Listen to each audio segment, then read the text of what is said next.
So understanding spiritual signs and symbols. This is not going to be your average description of how to understand signs and symbols, the spiritual ones, the ones that you think are trying to send you messages from divine guidance, soul teams, spirit guides.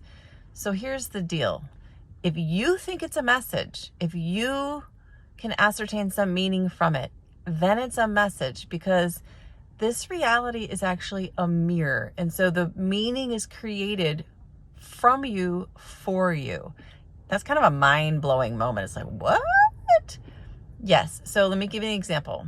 I was scrolling through Facebook and I saw a post about an orchestra. I don't even know what country it was in. And it started with like two instruments, and then two more instruments joined, and then a couple more instruments. It was like busking for an orchestra, although they weren't busking. They were just surprising people on the street with this full orchestral presentation for a song.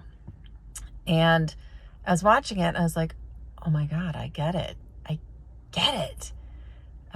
So for me, it was a sign, right? Like, it was a sign because I created some meaning in it that helped me better understand myself, my process, my journey. Nobody else looking at that would take away that same thing, right? It's just a video of, an orchestra playing on the street for some people in a country. But it's a quote unquote sign because I watched it and I learned something about myself that I needed to know, that I wanted to know, that I was curious about. So nothing has innate meaning. Like, you have to begin to understand that if you think it's a sign, then it's a sign, because you are creating the meaning with your conversation between your inner self and your esoteric nature and your spirit teams and soul guides and, divine guidance and higher self and all of that.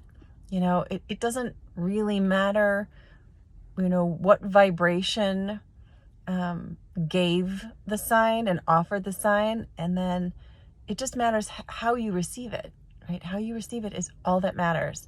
So if you can break free from, the things have specific meanings. Like if you see a bird, a hawk, that it has a specific meaning. If you can kind of break free from that and lean into, what does it mean to me in this moment?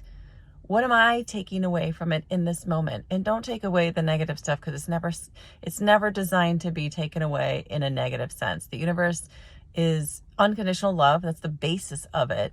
If we interpret something as negative, that's on us. But the unconditional nature of the universe is benevolent and loving. So what supportive message will I take away from the things that I see in my environment today? What strikes me as interesting? What strikes me as heartfelt? What strikes me as supportive, right? So let's look at it differently, you guys. Look at it differently. It's not what we thought it was in the, when we first started learning about signs and symbols. It's what you take away from it. There is no inherent meaning in 1111. It's only what you take away from it.